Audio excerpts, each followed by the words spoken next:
పోలవరం డ్యామును చూపెట్టి చంద్రబాబు నాయుడు గారు అభివృద్ధి నమూనాగా ఇదే రాష్ట్ర స్వర్ణాంధ్రప్రదేశ్ దీంతోనే సాధిస్తామని చెప్పి దాన్ని ఇంకాస్త పొడిగించి పోలవరం టు బనగచర్లని దానికి ఒక పెద్ద ప్రాజెక్టు రూపం ఇచ్చి ఒక 40 ఏళ్ళ 50 ఏళ్ళ కళ ఒకటి జనం ముందు పెట్టారు. నేను కోరుతుంది ఏంటంటే పోలవరం నిర్వాసితుల కాలనీలు చూపెట్టి అభివృద్ధి గురించి మాట్లాడండి అని అడుగుతున్నాను. పోలవరం ద్వారా సాగునీరు తాగునీరు ఇస్తున్నారు, కానీ ఈరోజు పోలవరం మునక ప్రాంతాల్లోని ప్రజలకు, ముఖ్యంగా కాలనీలో ఉండే ప్రజలకు కనీసం తాగటానికి కూడా నీళ్ళు లేవు. సిగ్గుచేటైనటువంటి విషయం, చెప్పుకోవటానికి సిగ్గుచేటైన విషయం. నేను నిన్న మొన్న ఏజెన్సీ ప్రాంతంలోని పోలవరం నివాస కాలనీలు, అక్కడ మునక ప్రాంతాలు, అలాగే అక్కడ ఈ హైడల్ ప్రాజెక్టు పేరుతో చేస్తున్న భూసేకరణ ప్రయత్నాలు ఇవన్నీ కూడా నేను ఆ స్పాట్స్ సందర్శించి వచ్చాను. మా పార్టీ నాయకులతో కూడా కలిపి, మా పార్టీ కేంద్ర కమిటీ సభ్యుడు లోకనాథం, మేమిద్దరం కలిసి వెళ్ళొచ్చాము. అక్కడ చూస్తే మన రంపచోడవరం నియోజకవర్గంలో ఎటపాక మండలంలో నర్సింగపేట, రాయనపేట అని, అది విఆర్పురంలో ఉన్నటువంటి మునక ప్రాంతాల ప్రజలకి కట్టినటువంటి 2 నిర్వాసిత కాలనీలు, నర్సింగపేట, రాయనపేట. నేను ఆ కాలనీలు చూస్తే నేను వర్షంలో చూశాను, వర్షం బాగా చూస్తే కాన్సన్ట్రేషన్ క్యాంప్ లాగా ఉంది. అది నిర్వాసితుల కాలనీ లాగా లేదు, కాన్సన్ట్రేషన్ క్యాంప్ లాగా ఉంది. ఇళ్ళు కట్టారు, మొత్తం తుప్పలు, చెట్లు మొలిచున్నాయి, పైప్ లైన్లు పగిలిపోయి ఉన్నాయి, రోడ్లు లేవు, దానికి అక్కడ మంచినీళ్ళు లేవు, టాయిలెట్స్ లేవు. ఎవరికి వాళ్ళు ఆ చెట్లు పుట్టలు పక్కన ఉండే వాడుకొని చేస్తున్నారు. అట్లాగే మన విఆర్పురం మండలంలో రామవరం అనే గ్రామాన్ని చూశాను నేను. ఆ గ్రామంలో ఒకే ఊరు, రామవరం ఒకే ఊరు. ఆ ఊరిలో రోడ్డుకి ఇటువైపు మునక ప్రాంతం, ఇటువైపు మునక ప్రాంతం కాదు. అసలు చాలా ఆశ్చర్యం వేస్తుంది. వాళ్ళు సంవత్సరం తిరుగుతూ ఉన్నారు అధికారుల చుట్టూ, మాకు దీని నిర్వాసితులు సరిగ్గా ఎన్రోల్ చేయండి అని. ఈ మునక ప్రాంతం కానటువంటి ప్రాంతంలో కొంతమందిని R&R ప్యాకేజ్ కింద చేర్చారు, కానీ నివాసం ఉన్నట్టుగా మాత్రం గుర్తించడంలా.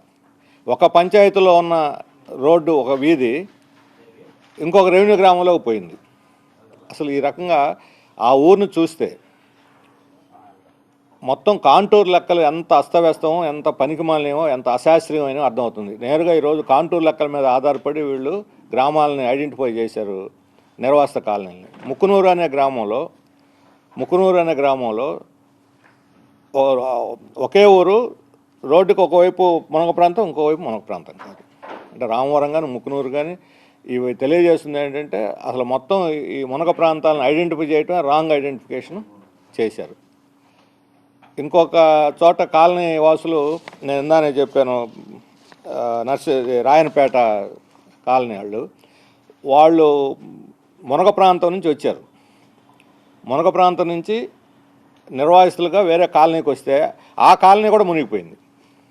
ఇప్పుడు ప్రతి వరదల్లో కాలనీ మునిగిపోతుంది. నేను వెళ్ళినప్పుడు కూడా నిండా నీళ్లు ఉన్నాయి. అంటే మునిగిపోయే ప్రాంతం నుంచి తీసుకొచ్చి మళ్ళీ మునగపోయే ప్రాంతంలో తీసుకొచ్చి పెట్టారు. అంటే ఈ మొత్తం కానీ పరిశీలిస్తే చాలా పెద్ద ఎత్తున ఈ నిర్వాసితుల పేరుతోటి గూడిపుటాని అక్రమాలు, అవినీతి చోటు చేసుకున్నాయి. ఈరోజు అక్కడ ఇందాక చెప్పాను, మన దేవీపట్నం మండలంలో చిన్నారిగండి కాలనీ, పెనికలపాడు, సీతారాం కాలనీ చోట వాళ్ళు మంచినీళ్ళు 11 కిలోమీటర్ల మోటార్ సైకిల్ మీద పోయి తెచ్చుకుంటున్నారు తాగటానికి మంచినీళ్ళు. ఆ మంచినీళ్ళు 20 రూపాయలు దాని మన క్యాన్ ఖరీదు అయితే, పొయ్యి రావడానికి 1/2 లీటర్ ఖర్చు అవుతుంది మోటార్ సైకిల్ మీద. 1/2 లీటర్ అంటే ఇప్పుడున్న రేట్లో 50 రూపాయలు, 50-55 రూపాయలు పెట్రోల్. 11 కిలోమీటర్లు రాను 1/2 లీటరు అంటే ఇది ఒక 50 రూపాయలు, ఇది ఒక 70 రూపాయలు. ఒక క్యాన్ తెచ్చుకోవడానికి 70 రూపాయలు పడుతుంది. షేర్లు మళ్ళీ దాంట్లో వాళ్ళు ఎవరైనా పోతే ఇంకొకరు వెనక కూర్చొని ఇంకొకటి కూడా అదనంగా తెచ్చుకునే ఖర్చు తగ్గింది. ముతకైతే ఎవరైనా సహాయం చేసి మంచినీళ్ళు లేతలేదు. ఆ ఊరికి ఒక ట్యాంక్ ఉంది, ఎక్కడో బోర్ వేసి తెచ్చారు. ఆ నీళ్లు పరమ దరిద్రంగా ఉన్నాయి. మొత్తం పేరుకుపోతుంది పచ్చగా. వాళ్ళు ఆ వంట వండి చూపెట్టారు, ఆకుపచ్చ రంగులో వంట వస్తుంది. ఆ నీళ్లు పోసి వంట చేస్తే ఆకుపచ్చ రంగులో వంట వస్తుంది.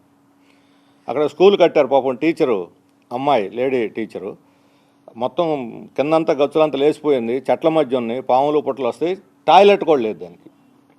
ఒక లేడీ టీచరు, చిన్న ఆడపిల్లలు ఉన్నటువంటి స్కూల్కి టాయిలెట్, ఎన్నికల బూతు, వాళ్ళందరూ చెబుతున్నారు మాకు ఎన్నికలు ఉన్నాయి, ఎన్నికల బూత్ అప్పుడు మాత్రం వస్తారు అందరూ. ఎన్నికల కోసంగా ఆ ఊరు లిస్టులో ఉంది, నిర్వాసితులకు సంబంధించిన పునరావాస వీటిల్లో ఆ ఊరు లిస్ట్ లేదు. ఇంకా వాళ్ళు రానట్టే, వాళ్ళకి సౌకర్యాలు అవసరం లేనట్టే రికార్డుల్లో చూపిస్తున్నారు. మొత్తం పునరావాస లిస్టులు, రికార్డు లిస్టులు అన్నీ కూడా అస్తవ్యస్తంగా ఒక రకంగా ఈ అక్రమాల పుట్టలాగా ఉంది. మేము డిమాండ్ చేస్తుంది ఏంటంటే, రేపు రోజు చంద్రబాబు నాయుడు గారు పోలవరం డ్యామ్ గురించి రివ్యూలు చేస్తుంటారు. పోలవరం రివ్యూలు డ్యామ్ గురించి కాదు చేయాల్సింది. ఈరోజు పునరావాసం లేకుండా డ్యామ్ లేదు. ప్రపంచవ్యాప్తంగా అందరూ కూడా ఈరోజు ఒక ప్రాజెక్టు, నీటిపారుదల ప్రాజెక్టు నిర్మించడం అంటే పునరావాసం ముందు చేసి ఆ తర్వాత ప్రాజెక్ట్ డ్యామ్ కట్టాలి. ఈయన డ్యామ్ గురించి సమీక్ష చేస్తున్నాడు. ఒక్కసారైనా పునరావాసం కాలనీల గురించి సమీక్ష చేశారా? మీకు నిజంగా ప్రజల మీద ప్రేమ ఉంటే, అభివృద్ధి కోసం రాష్ట్ర వ్యాప్తంగా సాగునీరు, తాగునీరు కోసం త్యాగం చేస్తున్న ప్రజల్ని అడవుల పాలు చేసి, వాళ్ళకి నీళ్లు కూడా తాగడానికి నీళ్లు కూడా లేవు, వాళ్ళకి టాయిలెట్స్ లేవు, వాళ్ళకి ఇళ్ళు కారిపోతున్నాయి, పైన చూస్తే చెమ్మ ఇది వేసుకున్నారు, టార్పాలిన్స్ వేసుకున్నారు, ఎంత కట్టారు. ఈ ఊళ్ళో ఈ చెన్నారిగండి కాలనీలో కాంట్రాక్టర్ ఇల్లు కట్టడానికి ఒక్కొక్కరి దగ్గర వీళ్ళకి వచ్చిన R&R ప్యాకేజీలో 2 లక్షల రూపాయలు తీసుకున్నాడు. 3-4 ఏళ్ల క్రితం. మీరు డబ్బులు ఇస్తేనే నేను కడతానంటే అధికారులు కూడా వచ్చి హౌసింగ్ బోర్డు వాళ్ళు మీరు ఇవ్వండి లేకపోతే ఆగిపోతాయి అన్నారు. ఇవ్వని వాళ్ళ ఇళ్ళు అన్నీ ఆగిపోయి ఉన్నాయి, పునాదుల దగ్గర ఆగిపోయి ఉన్నాయి. 2 లక్షలు, ఈ పెద్ద కుంభకోణం.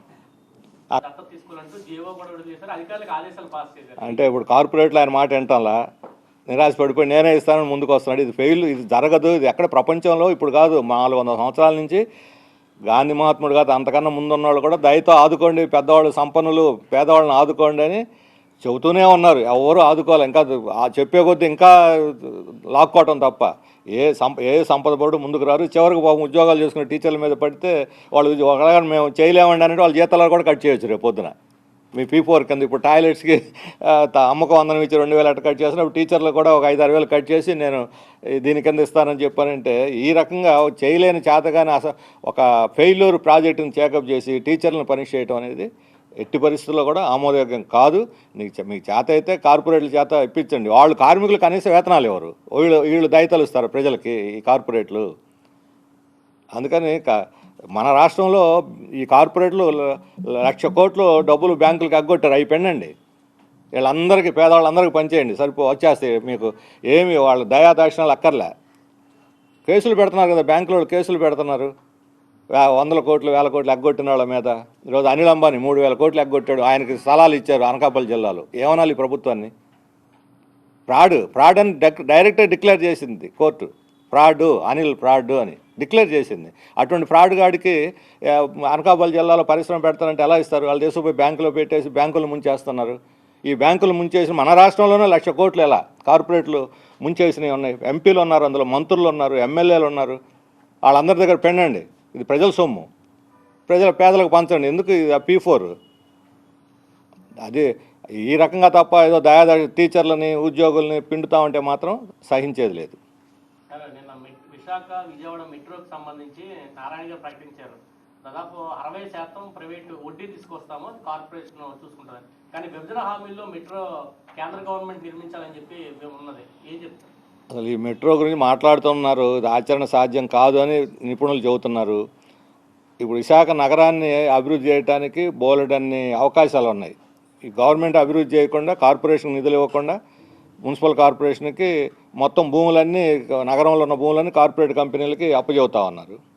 అందుకని వాటి మీద దృష్టి పెట్టి అభివృద్ధి చేయండి. అక్కడ నగరాన్ని, అక్కడ ఉండేటువంటి విద్యాలయాలని, ఆసుపత్రులను, వాటన్నిటిని అభివృద్ధి చేయమనండి. తర్వాత మెట్రో సంగతి చూడవచ్చు. ప్రజలు కోరారా? మెట్రో అనేది విభజన చట్టంలో కేంద్రం బాధ్యత తీసుకొని చేయాలి. లేదంటే కేంద్ర రాష్ట్ర ప్రభుత్వాలు జాయింట్ ప్రాజెక్టుగా ఢిల్లీలో నడిపినట్టుగా జాయింట్ ప్రాజెక్టుగా నడపాలి. కార్పొరేట్లు కలిస్తారు. ఇప్పుడు కార్పొరేట్లు ఎకరా అవసరమైతే 10 ఎకరాలు అడుగుతున్నారు మెట్రోకి. చుట్టుపక్కల అంతా కూడా కమర్షియల్ కాంప్లెక్స్లు, మెట్రో స్టేషన్లు కమర్షియల్ కాంప్లెక్స్లో మార్చి వ్యాపారాలు చేసుకోవటానికే వాళ్ళు భూములు అడుగుతున్నారు. అందుకని ఈ అవసరానికి మించి భూములు ఇప్పుడు హైదరాబాదు మెట్రో ఉంది, ఇప్పుడు నడపలేక నేను వదిలేసుకుంటా అనే పరిస్థితికి వచ్చింది. ఎల్ఎన్టీ కంపెనీ అంత పెద్ద కంపెనీ, ప్రైవేట్ వాళ్ళు నడపలేరు. రిలయన్స్ వాళ్ళు ఢిల్లీ మెట్రో ఎయిర్పోర్ట్ లైన్ నడపలేక మరలా గవర్నమెంట్కి అప్పచెప్పాడు. అందుకే ఉన్నవే ప్రైవేట్ వాళ్ళు తీసుకొని చేసినవి చేయటంలో ఇవన్నీ కూడా భూములు ఇవ్వటం కోసం, భూములు దారాదత్తం చేయడానికి వచ్చే ప్రాజెక్టులు తప్ప ఇవి భూహారతి ప్రాజెక్టులు. ఒక మాటలో చెప్పాలంటే ఈ భూహారత ప్రాజెక్టుల వల్ల రాష్ట్రం అభివృద్ధి అవ్వదు. అదేంటి సార్ హరిహర వీరమల్లు మీద కామెంట్ మీరు చెప్పిన వీడియో మొత్తం వైరల్ అయింది, అయితే దాంట్లో ఏమీ లేదు, ధర్మం కోసమే నేను చేసినట్టు పవన్ కళ్యాణ్ మళ్ళీ దాన్ని వెనకేసుకొస్తుంది. ఆయన విశాఖపట్నంలో మాట్లాడుతూ ఇది చరిత్ర అన్నాడు. ఇది చరిత్ర కాదు, కల్పన అని చెప్పాము. మేము అడిగేది అంటే కోహినూర్ వజ్రం వాస్తవం, అది ఇప్పుడు లండన్లో ఉంది. పవన్ కళ్యాణ్ గారు దాన్ని తీసుకొచ్చి భారతదేశంలో పెడితే ఆయనకి మనం జోహార్లు అర్పించవచ్చు. అభినందనలు, జోహార్లు అంటే జిందాబాద్ కొట్టడం లాంటిది. అభినందించవచ్చు ఆ రకంగా.